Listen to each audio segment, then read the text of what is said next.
எல்லாருக்கும் வணக்கம். நான் உங்களோட ஸ்ரீதர். 100 டேஸ் இந்த ஃபார்ம் vlog சீரீஸில் இன்றைக்கி நாள் 77.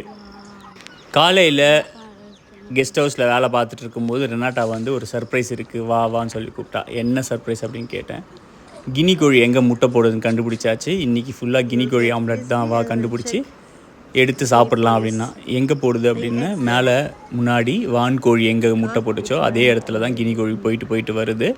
அங்கே தான் முட்டை இருக்கும், கண்டிப்பாக எடுத்து இன்றைக்கி நம்ம ஆம்லெட் போடலாம் அப்படின்னா. சரி ஓகே, நான் போய் ஏணி எடுத்துகிட்டு வரேன்ட்டு நான் போய் ஏணி கொண்டு வந்து மேலே கம்பி மேலே போட்டு மேலே கூரையில் ஏறி கினி கோழி முட்டை போட்டிருக்க இடத்துக்கு போகிறேன்.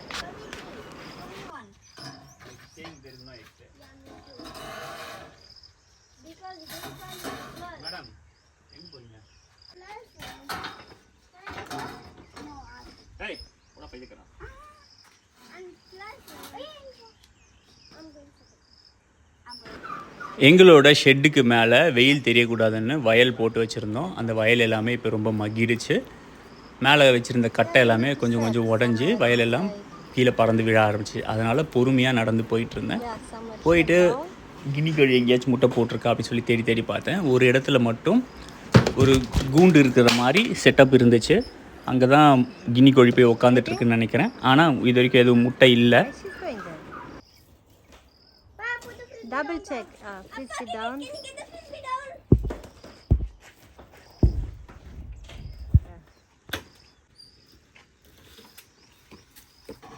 There is no straw on top of the roof, and straw is gone.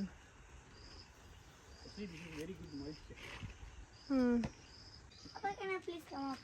Hey, this is not a museum to go up and enjoy. Please, Pa. After it's risky to go there.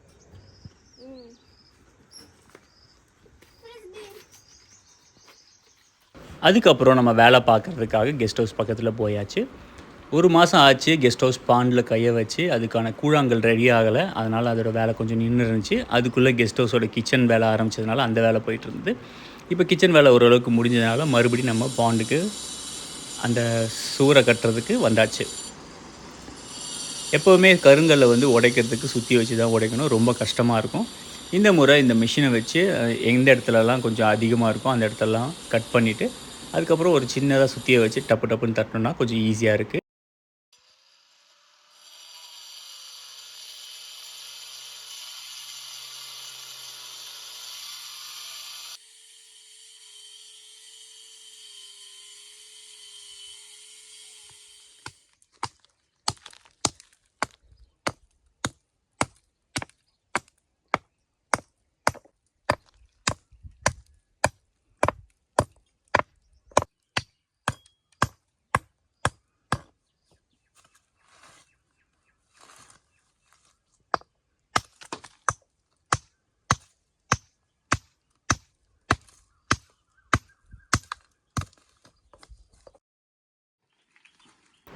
Next அந்த கல்லெல்லாம் வச்சு அடுக்கிறதுக்கு கொஞ்சமாக cement கலவை ready பண்ணிக்கிறோம்.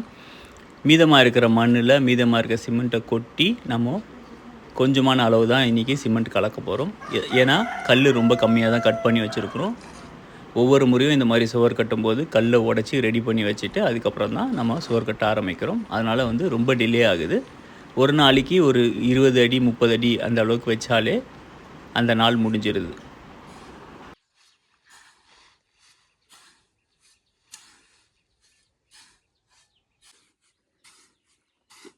செங்கலில் வேலை செய்கிறது ஈஸியாக இருக்கும், ஏன்னா எல்லா செங்கலும் ஒரே மாதிரி இருக்கிறதுனால சிமெண்ட் போட்டு டக்கு டக்குன்னு அடிக்கிட்டே வந்துடலாம். ஆனால் கருங்கல்லில் ஒவ்வொரு கருங்கல்லும் கரெக்டாக மேட்ச் ஆகிற மாதிரி எடுத்துகிட்டு வரணும். அப்படி மேட்ச் ஆகலைன்னா அது மேட்ச் ஆகிற மாதிரி கரெக்டாக உடைக்கணும். அதுக்கப்புறம் சிமெண்ட் கலையை வச்சு ஒரு கல்லை அடிக்கிட்டு வரணும்.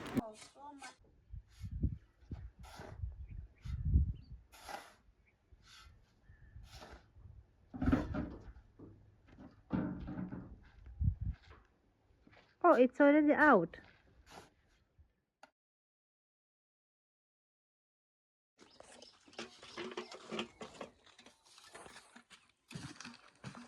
ரெடியான சிமெண்ட் கலவையை கொஞ்சம் கொஞ்சமாக கொட்டி அதுக்கு மேலே கல்லை லைனாக அடிக்கிட்டே வந்துடணும்.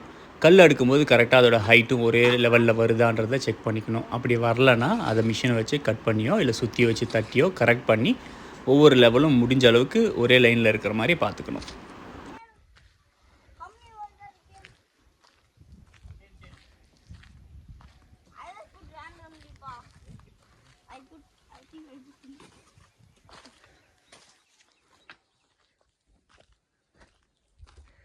Oscar, I caught you. You are not in the shade. Go away from the sun. Like now. Thank you. I caught you. நான் சிமெண்ட்டு கொண்டு வந்து வச்சுட்டு அதுக்கப்புறம் கல் அடிக்கிட்டு இருந்தேன். அப்போ பார்த்தா திடீர்னு ஆஸ்கர் வந்து அவன் சின்ன சின்ன கற்கள்லாம் எடுத்துகிட்டு வந்து கொடுத்து ஹெல்ப் பண்ணிகிட்டு இருந்தான். அதுக்கப்புறம் தேஜஸ் வந்து கொஞ்சம் நேரம் ஹெல்ப் பண்ணான். அதுக்கப்புறம் ரெனாட்டா சிமெண்ட்டு கொடுக்கறது, கல் கொண்டு வந்து கொடுக்கறது, அந்த மாதிரி அவங்க வேலையெல்லாம் முடிச்சுட்டு அப்பப்போ இந்த வேலைகளும் எனக்கு கொஞ்சம் ஹெல்ப் பண்ணிகிட்டு இருந்தாங்க.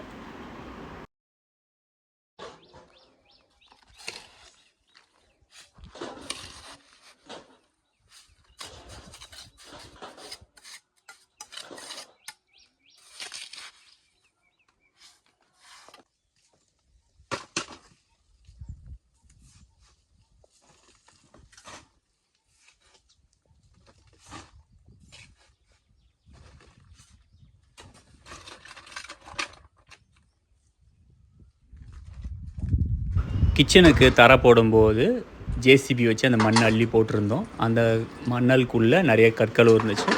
தரை போடுறதுக்கு சமம் பண்ணிகிட்டே வரும்போது இந்த மாதிரி சின்ன சின்ன கற்களும் பெரிய பெரிய கற்களும் மேலே நீட்டிகிட்டு இருக்கும். அதெல்லாமே தோண்டி எடுத்து ஒரு ஓரமாக போட்டு வச்சுருந்தோம்.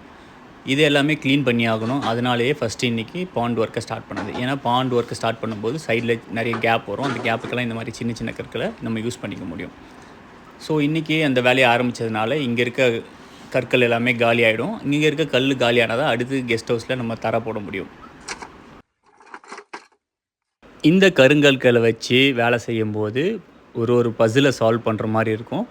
ஒவ்வொரு கல் நம்ம தேடி அலைய வேண்டியதாக இருக்கும். ஒரு சில நேரத்தில் ஒரு கல் கரெக்டாக கண்டுபிடிச்சி எடுத்துகிட்டு வரும். அது அதுக்காகவே உடைச்ச மாதிரியே அழகாக போய் செட்டில் ஆகும். ஒரு சில நேரங்களில் அதை உடச்சி நமக்கு தேவையான ஷேப்புக்கு கொண்டு வரணும். சில நேரங்கள் ரொம்ப ஈஸியாக நடந்துடும். சில நேரங்கள் ரொம்ப கஷ்டப்பட்டு பண்ண வேண்டியதாக இருக்கும்.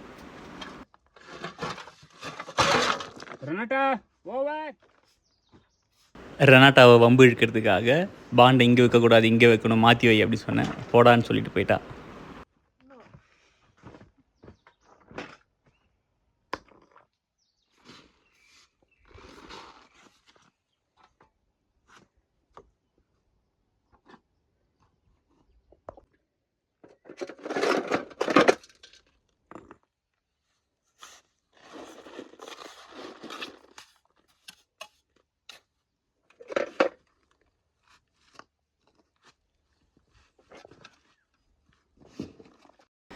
இந்த பாண்ட் ஒர்க்கை ஸ்டார்ட் பண்ணும்போது சின்ன ஏரியாவாக தான் இருக்குது, சீக்கிரம் முடிச்சிடலாம் அப்படின்னு நினச்சி தான் ஸ்டார்ட் பண்ணேன். ஆனால் அதுக்கப்புறம் கொஞ்ச நாள் இதை வந்து கிடப்பில் போட வேண்டியதாக போச்சு. இப்போ மறுபடியும் ஒர்க் ஸ்டார்ட் ஆகிருக்கு. இன்னும் ஒரு 4-5 நாள் தொடர்ந்து வேலை பார்த்தோம்னா இந்த பாண்ட் ஃபுல்லாகவே கம்ப்ளீட் ஆகிடும். அதுக்குள்ளே கூழாங்கல்லும் ரெடி பண்ணணும் ஃபினிஷ் பண்ணுறதுக்காக. இன்றைக்கி குழந்தைங்களுக்கு பலாக்கொட்டையை வச்சு ஒரு ஸ்நாக்ஸ் செய்ய போகிறோம். இந்த ஸ்நாக்ஸ் பண்ணுறது ரொம்ப ஈஸி தான். பலாக்கொட்டையை நம்ம வறுத்து எடுத்துகிட்டு அது கூட வெல்லமும் தேங்காயும் போட்டு கலந்து நம்ம ஒரு லட்டு மாதிரி பிடிச்சி வச்சிட்டோன்னா அது சாப்பிட்றதுக்கு நல்லாயிருக்கு. டீ கூடயோ காஃபி கூடயோ இது ஒரு ஸ்நாக்காக நம்ம கொடுத்தோன்னா குழந்தைங்க ஜாலியாக சாப்பிடுவாங்க.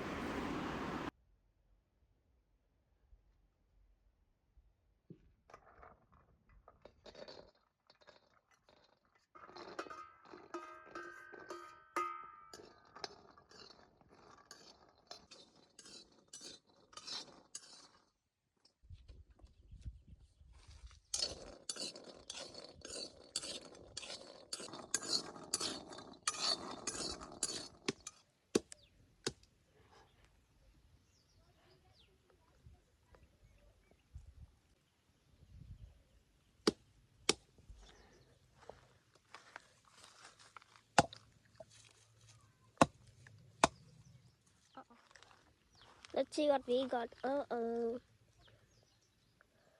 Bad. I just dropped them and they sprouted nicely.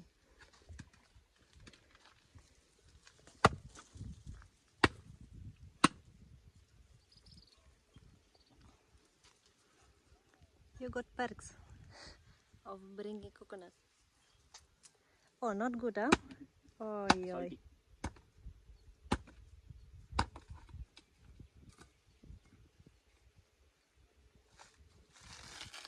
Thank you.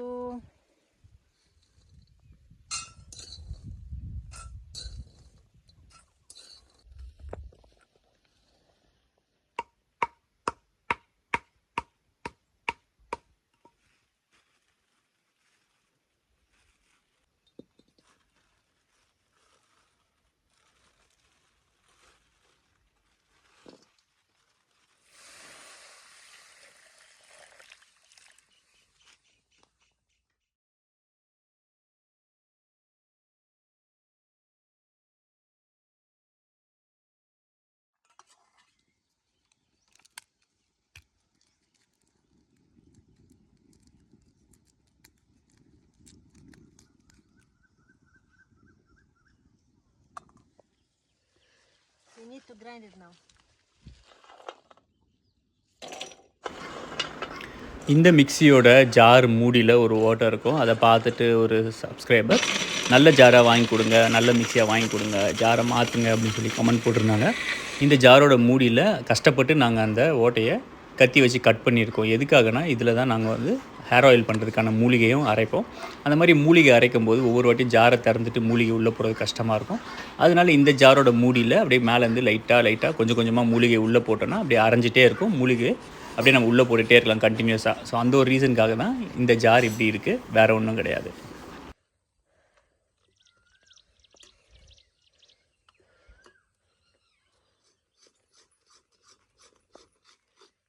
நம்ம வெள்ளத்தில் தண்ணி ஊற்றி வேக வச்சுட்டு இருந்தோம். அது நல்லா திக்கானதுக்கு அப்புறமா நம்ம அரைச்சி வச்சுருக்க கொட்டையோட தூளும் அது கூடவே சேர்த்து தேங்காயும் போட்டு நல்லா கலந்து அது கொஞ்சம் ஆறும்போது அதை எடுத்து நம்ம லட்டு மாதிரி சின்ன சின்ன உருண்டைகளாக பிடிச்சி வச்சுக்கணும்.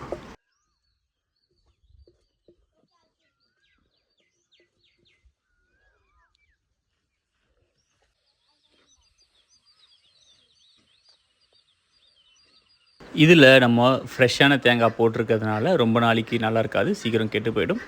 இல்லை ஃப்ரிட்ஜில் வச்சுருந்து சாப்பிட்றதுனா 2-3 நாளைக்குள்ளே முடிச்சிடணும். ஆனால் எங்கள் வீட்டில் அந்த பிரச்சனை கிடையாது. நீங்கள் என்ன செஞ்சாலும் அது ஒரே நாளில் காலி ஆகிடும்.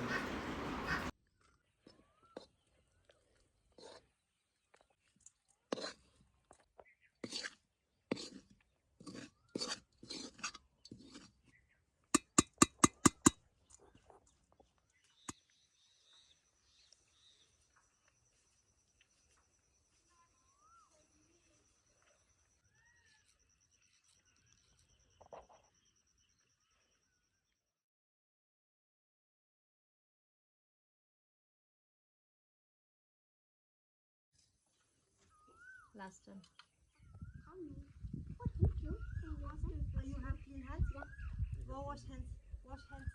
My hands are red. Important. How does it taste? Actor. Yeah. Actor. Very nice, Mama. Not bad. Really like it. You just got? I'm gonna have it all the time. Let's see how the queen is eating. Papa, you touch tree and you don't like it. Give me this one. இன்றைக்கான video அவ்வளோதான். நாளைக்கு இன்னொரு வீடியோவில் சந்திப்போம். அது வரைக்கும் எல்லாருக்கும் பாய்.